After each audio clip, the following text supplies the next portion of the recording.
देश में कोरोना ने अपना हाहाकार मचा रखा है। आलम यह है कि देश के कई राज्य इस वक्त भयावह स्थिति में हैं। लेकिन ऐसे में देश के प्रधानमंत्री नरेंद्र मोदी ने देश के कई मुख्यमंत्रियों के साथ में, राज्यों के मुख्यमंत्रियों के साथ में बातचीत की है, चर्चा की है और इन हालातों को सुधारने की कोशिश की है। इस दौरान तमाम ऑक्सीजन निर्माताओं के साथ में भी प्रधानमंत्री मोदी की चर्चा हुई है और किस तरीके से उन राज्यों को ऑक्सीजन पहुंचाई जाए जहां पर ऑक्सीजन की इस वक्त सख्त जरूरत है, उसको लेकर भी चर्चा की गई है। लेकिन इस बीच मुख्यमंत्री केजरीवाल ने एक नए विवाद को पैदा कर दिया है। दरअसल आज की इस बैठक के दौरान मुख्यमंत्री केजरीवाल ने लाइव प्रसारण किया, जिसको लेकर अब विवाद होने लगा है। आपको बता दें कि विवाद होने के बाद में मुख्यमंत्री केजरीवाल की सफाई भी सामने आ चुकी है। मुख्यमंत्री केजरीवाल ने कहा कि उन्हें जानकारी नहीं थी कि इसका प्रसारण लाइव नहीं करना है। साथ में उन्होंने ये भी कहा कि इससे पहले कभी किस तरह की कोई बैठक होती थी, उसमें कोई भी लाइव प्रसारण की मनाही नहीं होती थी, जिसके चलते उन्होंने ये प्रसारण किया। साथ में आपको ये भी बता दें कि मुख्यमंत्री केजरीवाल ने सीधे तौर पर प्रधानमंत्री नरेंद्र मोदी से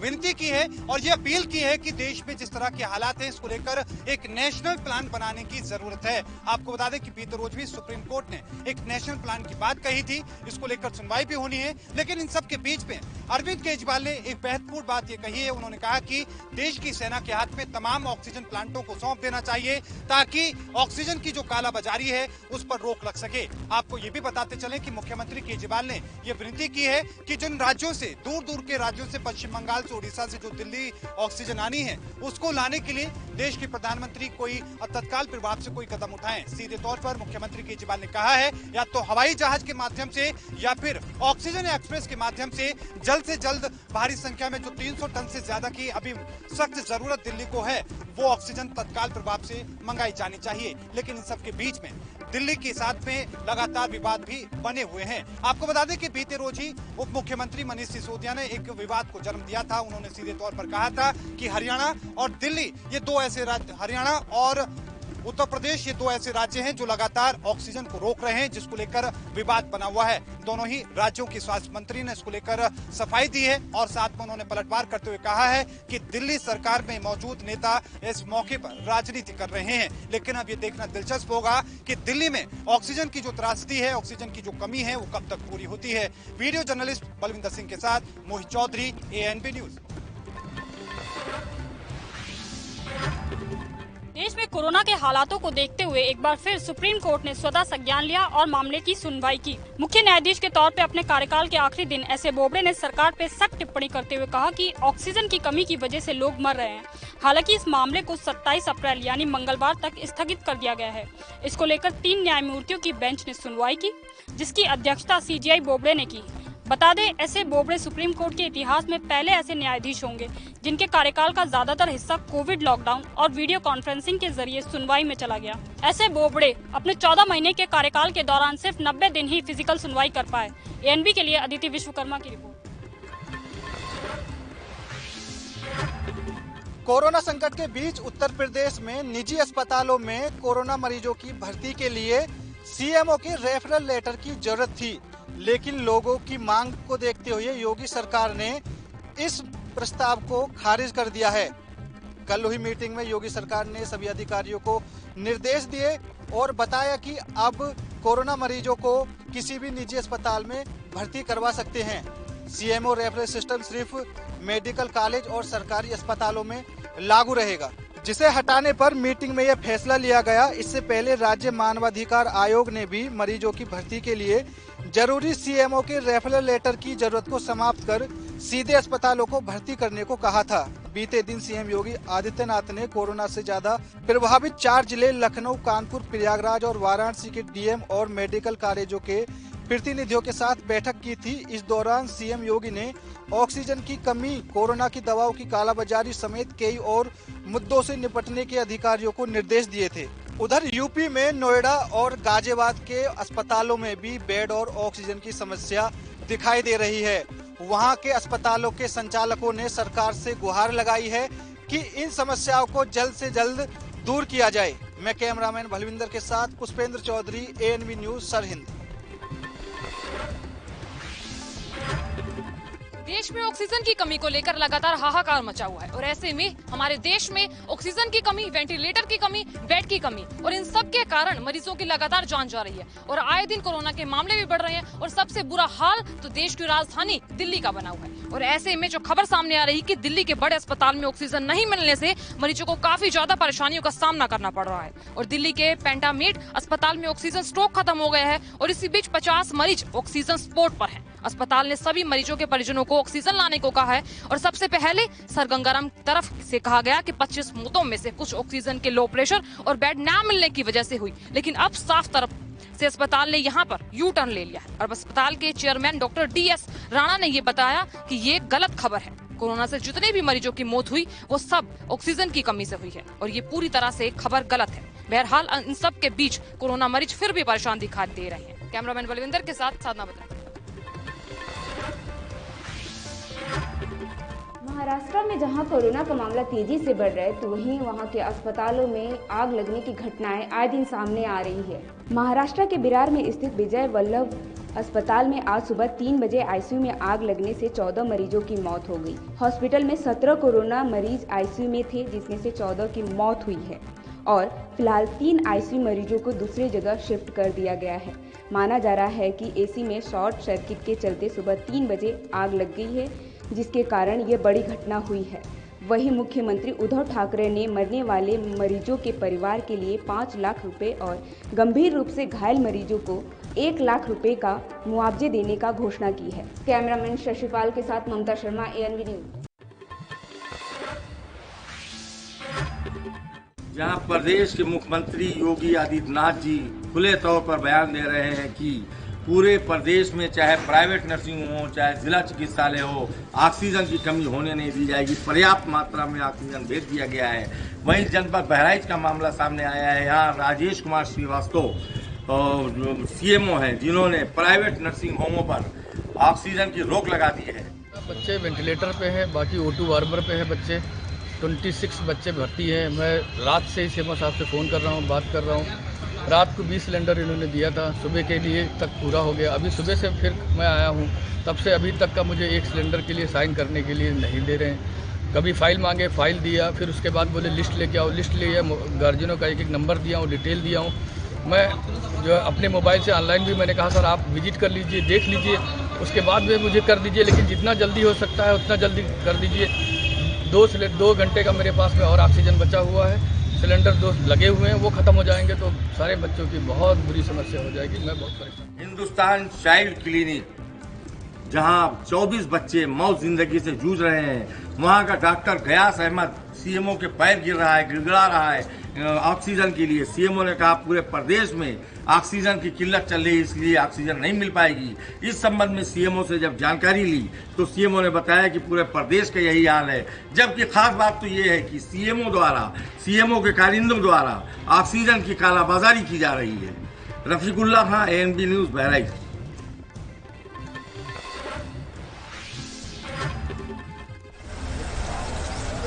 दिल्ली के अंदर अभी भी प्रवासी मजदूरों का पलायन बिल्कुल जारी है। कहीं ना कहीं राज्य सरकारों को मदद करनी चाहिए थी, केंद्र सरकार को मदद करनी चाहिए, मगर अभी भी जो परिस्थिति होनी चाहिए थी, यानी मदद जो होनी चाहिए थी, वो मदद अभी तक मिलती नजर नहीं आ रही है। अभी हम खड़े हैं दिल्ली के मोरी गेट बस अड्डे पर। यहाँ पर एक तरफ तो देखिए बस खड़ी हुई है, दूसरी दिखाने की कोशिश करेंगे कि यहाँ पर बस खड़ी हुई है। प्रवासी मजदूर जो है वो लगातार पलायन करते हुए नजर आ रहे हैं। मगर बात करें जिस तरीके से दिहाड़ी मजदूर की, जो डेली कमाते हैं, डेली खाते हैं, यानी कि रिक्शा वगैरह चलाकर या फिर ऑटो रिक्शा चलाकर वो अपना गुजर बसर करते हैं, उन लोगों के लिए भी कहीं ना कहीं मुश्किलें खड़ी हुई है, क्योंकि 2 वक्त की रोटी कमाने के लिए स्थिति बिल्कुल बिगड़ी हुई है और कहीं ना कहीं राज्य सरकारों से कुछ मदद होनी चाहिए थी। मगर बात करें जिस तरीके से यहाँ पर देखने की कोशिश करेंगे तो जिस तरीके से यहाँ पर कुछ लोग हैं जो संस्था के द्वारा यानी कि लोगों को मदद कर रहे हैं, खाने की सुविधाएं दी जा रही है। लगातार कोशिश यही की जा रही थी कि लोगों को, प्रवासी मजदूरों को भी खाना मिले और जो दिहाड़ी मजदूर है, जो डेली कमाते हैं, डेली खाते हैं, उन लोगों को भी खाना मिल सके। मगर यहाँ पर जिस तरीके से खाना दिया जा रहा है तो साफ जाहिर है कहीं ना कहीं भूखों को, हर एक व्यक्ति को रोटी दी जा रही है और कहीं ना कहीं 2 वक्त के लिए गुजारा दिया जा रहा है। मगर जिस तरीके से लगातार बात करने की कोशिश करें हम कि ये संस्था है या फिर NGO है, ये लोग कौन है जो मदद कर रहे हैं, इसलिए देखिए सर अपना नाम बताइए। सर ये बताइए, आप लोग मदद कर रहे हैं क्योंकि प्रवासी मजदूर भी यहाँ से जा रहे हैं और आम जो जनता है, जो दिहाड़ी मजदूर है, उसके लिए भी मदद कर रहे हैं।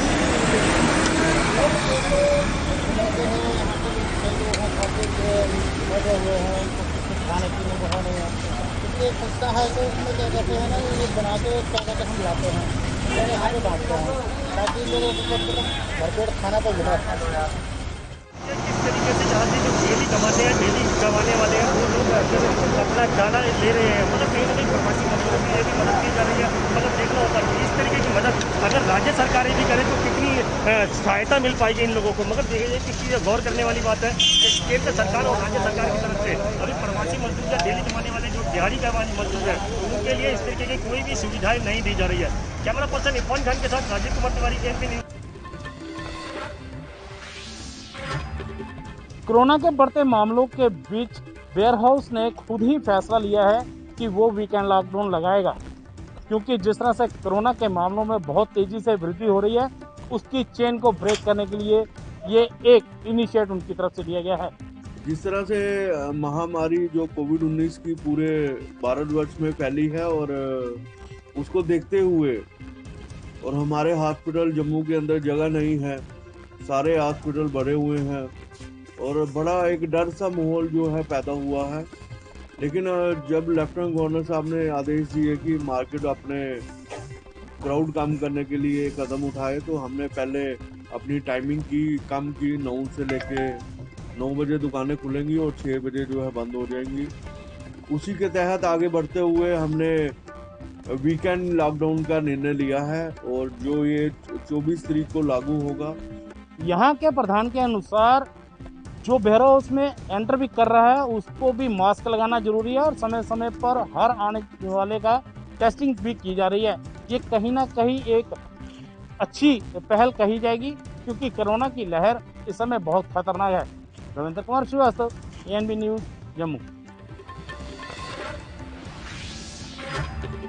पूरे देश में कोरोना का संक्रमण एक बार फिर से तेजी के साथ बढ़ता चला जा रहा है। इससे कोई भी प्रदेश या कोई भी जिला अछूता नहीं बचा हुआ है। इसी सिलसिले में मध्य प्रदेश के रीवा जिले में भी कोरोना संक्रमण तेजी के साथ फैलता चला जा रहा है। अगर बात की जाए बीते दिन की, तो बीते दिन रीवा जिले में 327 केस एक साथ मिले।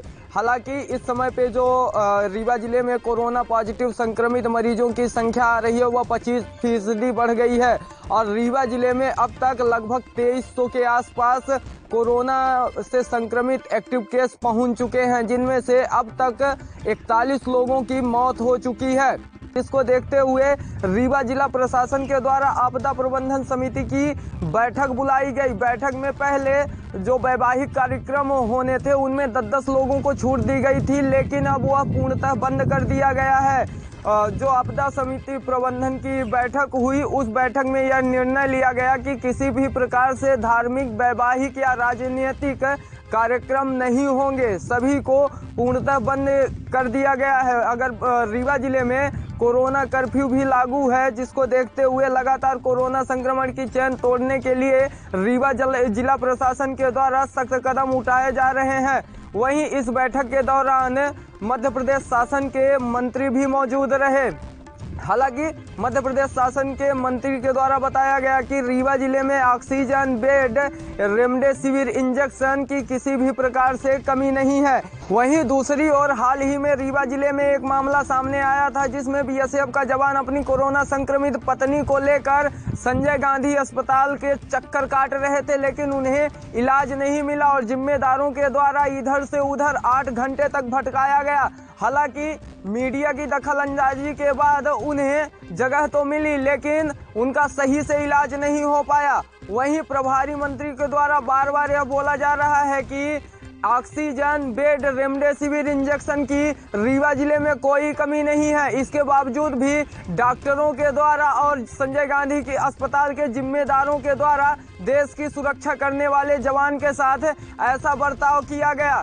हालांकि एएनबी न्यूज आपसे अपील करता है कि कोविड-19 के नियमों का पालन करें और घर पर ही रहें, जिससे कि कोरोना संक्रमण की चेन तोड़ी जा सके। एएनबी न्यूज के साथ संवाददाता विजय त्रिपाठी, रीवा।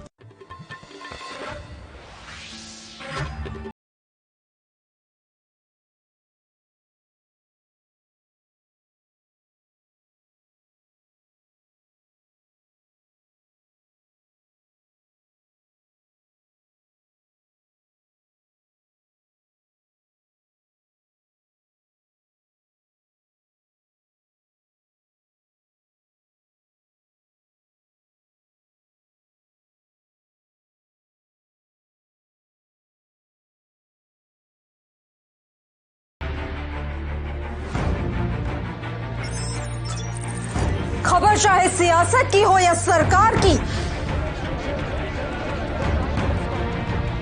खबर चाहे भ्रष्टाचार की हो या गुनहगार की, दिन भर में क्या रहा देश जगत का हाल, किस मुद्दे ने बनाई किसकी सरकार, रखते हैं हम सब पर नजर, पहुंचाते हैं हम हर खबर।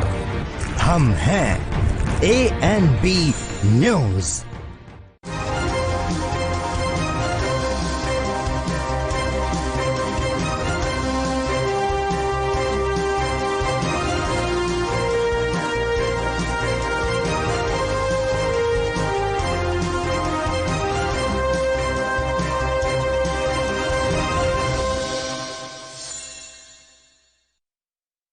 क्या आप दुबले पतले कमजोर हैं? आपकी सेहत नहीं बनती, भूख कम लगती है, वजन नहीं बढ़ता?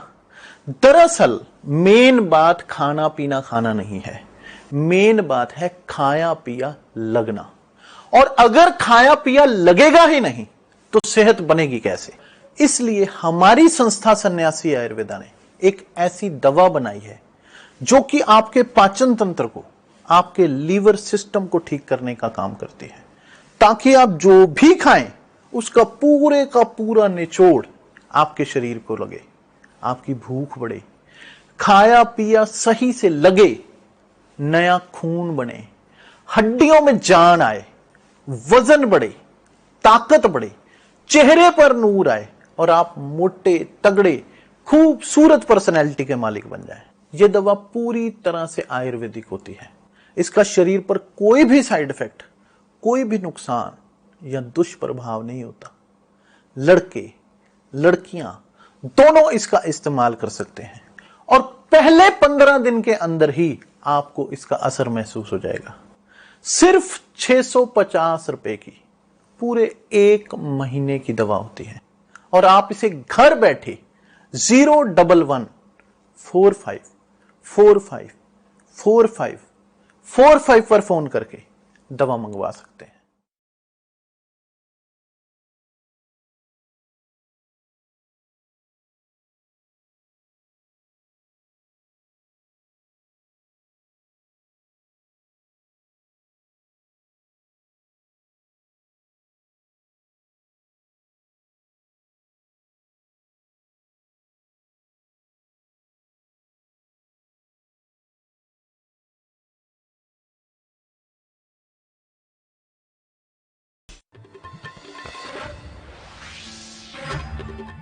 राष्ट्रीय पंचायत चुनाव को लेकर जनपद सिद्धार्थनगर में जो तीसरे चरण में चुनाव होना है, उसके लिए BSK ग्राउंड में RTO विभाग द्वारा बाकायदा गाड़ियों का अधिग्रहण करना शुरू कर दिया गया है। और वहीं RTO सिद्धार्थनगर का कहना है कि जो भी गाड़ी मालिक गाड़ी चुनाव में नहीं भेजेंगे उनके ऊपर सख्त कार्रवाई की जाएगी और FIR भी किया जाएगा। तो उनका कहना है कि इसके चुनाव संपन्न करवाने के लिए सभी गाड़ी मालिक और ड्राइवर सहयोग करें, जिससे राष्ट्रीय पंचायत चुनाव सफल संपन्न हो सके। ANB news Dharmveer Gupta, Siddharthnagar.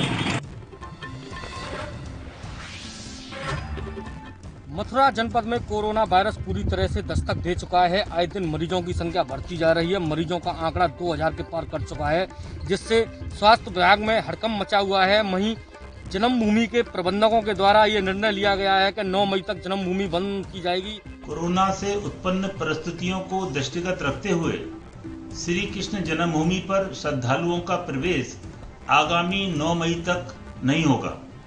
सभी श्रद्धालु अपने घर में ही भगवान का स्मरण चिंतन मनन करें। स्वयं तो स्वस्थ रहें ही, अपने आसपास भी इस महामारी से निपटने के लिए जागरूकता पैदा करें। आने जाने वाले साधनों के लिए रोक लगाई गई है, क्योंकि मथुरा में कोरोना वायरस बहुत तेजी से बढ़ता जा रहा है, क्योंकि लोग इसे गंभीरता से नहीं ले रहे हैं। अगर लोगों ने इस बीमारी को गंभीरता से नहीं लिया है तो मथुरा जनपद में बहुत तेजी से कोरोना वायरस बढ़ सकता है। मगर प्रशासन के द्वारा भी जगह जगह चेकिंग अभियान चलाया जा रहा है। बगैर मास्क घूम रहे लोगों के चालान भी किए जा रहे हैं, उनको जागरूक किया जा रहा है। उसके बाद भी लोग इसे गंभीरता से नहीं ले रहे हैं। अगर इसको गंभीरता से नहीं लिया गया तो ये बहुत घातक बीमारी है। ये वायरस पूरे देश में फैल चुका है, क्योंकि उत्तर प्रदेश के मुख्यमंत्री योगी आदित्यनाथ के द्वारा बार बार अपील की जा रही है कि 2 गज की दूरी बनाएं और मास्क लगाएं, और सरकार के द्वारा जो गाइडलाइंस जारी की गई है प्रशासन उनको पालन कराने में लगा हुआ है। मथुरा से रिंकू शर्मा, ANB न्यूज। वर्तमान समय में पूरे देश में कोरोना महामारी की दूसरी लहर का खतरा बढ़ता जा रहा है, जिस कारण दिन प्रतिदिन कोरोना संक्रमण के मामले आ रहे हैं। थानाचार्य मेडिकल कॉलेज को निर्देश दिए गए हैं कि मरीजों की देखभाल और हमारे वार्ड की सफाई, उनको दवाएं और उनको ऑक्सीजन की आपूर्ति निरंतर सुनिश्चित रखेंगे। इसके अतिरिक्त ये प्रयास किए जा रहे हैं कि हमारी जो गाड़ियां जा रही हैं ऑक्सीजन सप्लाई के लिए, उनमें GPS डीएम लगा रहे हैं। PRD के जवानों को इन्वॉल्व किया जा रहा है, क्योंकि प्राइवेट वाहन जो लगाए जाते हैं वो समय से पहुँचते नहीं है और वहाँ हमारी ऑक्सीजन की आपूर्ति में विलम्ब होता है। तो इसीलिए हम PRD जवानों को इसमें इंगेज कर रहे हैं, ताकि हमारे हॉस्पिटल को जो ऑक्सीजन की आपूर्ति है वो निर्बाध रूप से बनी रहे। इसमें शासन स्तर से एक हमें सकारात्मक संदेश मिला है कि जो बहुत दिनों से हमारा ऑक्सीजन जनरेटर प्लांट की स्थापना विलंबित थी, उस बारे में हमें अभी सहमति मिली है कि हमारे जनपद में भी लगाया जाएगा। इस प्रक्रिया को हम परस्यू कर रहे हैं कि जल्दी से जल्दी पूर्ण हो और हमारे हॉस्पिटल में ही, जो है मेडिकल कॉलेज में ही ऑक्सीजन की आपूर्ति होने लगे। आपको बता दें कि जनपद जालौन में कोरोना संक्रमित मरीजों का आंकड़ा दिन प्रतिदिन बढ़ता जा रहा है और मौतों का सिलसिला लगातार जारी है। तो इसी को देखते हुए जिलाधिकारी प्रियंका निरंजन ने मेडिकल कॉलेज प्रधानाचार्य को निर्देश दिए हैं कि मरीजों की देखभाल व वार्ड की साफ सफाई व ऑक्सीजन की पूर्ति निरंतर सुनिश्चित रखें। और उन्होंने बताया कि गौरी गैस सप्लायर था जिससे मेडिकल कॉलेज ऑक्सीजन की सप्लाई ले रहा था, लेकिन उसके द्वारा लगभग 1 हफ्ते से ऑक्सीजन की सप्लाई नहीं की जा रही, जिससे अलग अलग जगहों से ऑक्सीजन लेनी पड़ रही है। तो वहीं उन्होंने बताया कि गौरी गैस सप्लायर को निर्देश दिए गए हैं कि अगर ऑक्सीजन की सप्लाई समय से नहीं करते हो तो तुम्हारे खिलाफ सख्त से सख्त कार्रवाई की जाएगी। ANB news Mayank Rajput, Jalaun.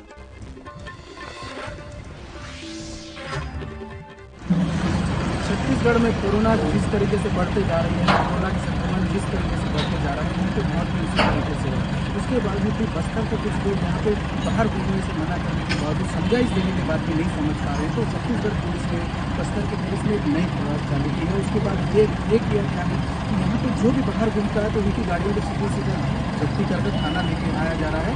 उसके बाद थाना से यहाँ से छुड़वाया जा रहा है। आपको मैं दिखाना चाहूँगा कि यहाँ पे बहुत सारी गाड़ियाँ यहाँ पे सभी लेके आए हैं जब्ती कराकर, और हमारे कैमरामैन से बोलूँगा कि कल भी बहुत सारी गाड़ियों के यहाँ पे लाए, लगभग यहाँ से 200 से 250 गाड़ियाँ सिटी कोतवाली जगदलपुर में है। और इस तरह से यहाँ से जब तक यहाँ से आके जब्ती करने के बाद, जब तक यहाँ से पर्ची नहीं कट रही, जब तक फाइन नहीं हो रहा, उसके बाद यहाँ से छोड़ा जा रहा है। कैमरामैन अमितेश के साथ ANB राज।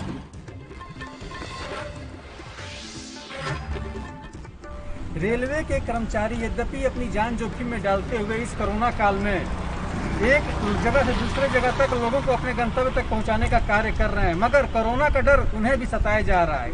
उनकी सुरक्षा के लिए रेलवे श्रमिक संघ ने अपने एक ज्ञापन में, जो कि महाप्रबंधक को ज्ञापित था, उन्होंने सीधे मांग की है कि जो भी रेलवे कर्मचारी हमारे कोविड-19 से ग्रसित हो जा रहे हैं, उनको स्पेशल छुट्टी दी जाए।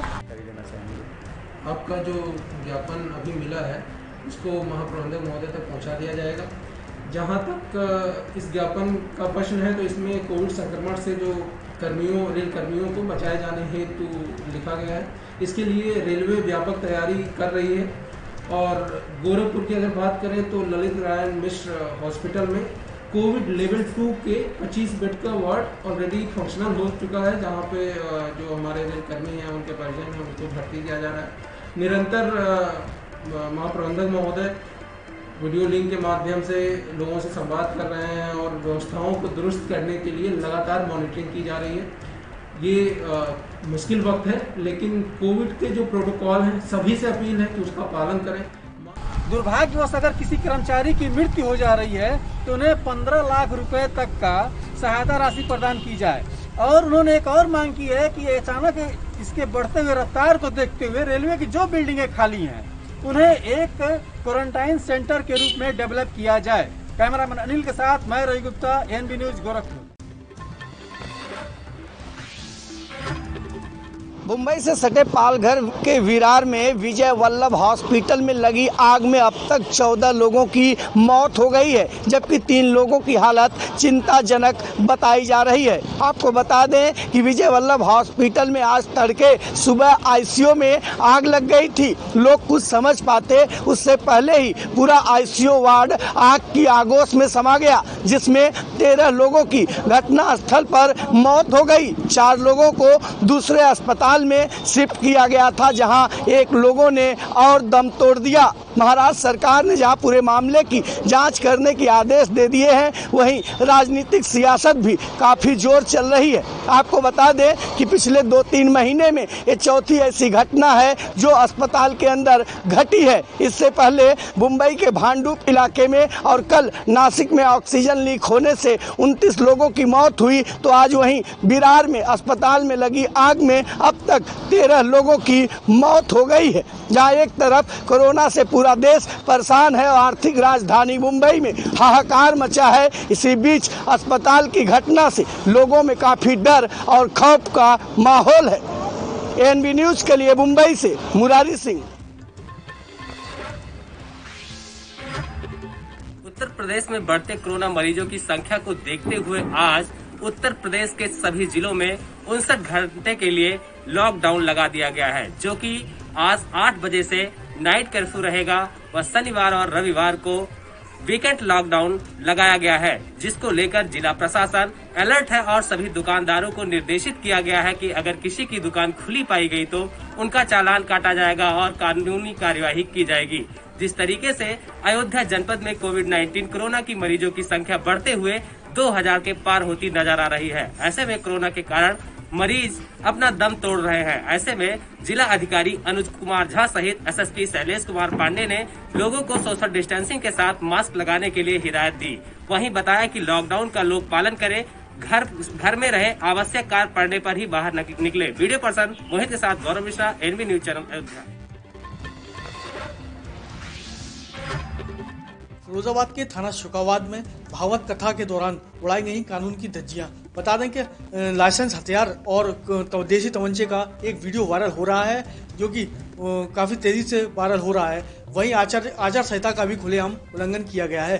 थाना शुकावाद के दूरराही खेड़ा गांव का मामला है। बता दें आपको, क्षेत्रीय अधिकारी से जब इस संबंध में बात की तो उनका कहना था कि मामले संज्ञान में है और थाना शुकावाद पुलिस को अवगत करा दिया गया है और मौके पर भेज दिया गया है। कैमरा पर्सन सूरज वर्मा के साथ साहिल खान, एएनबी न्यूज फिरोजाबाद।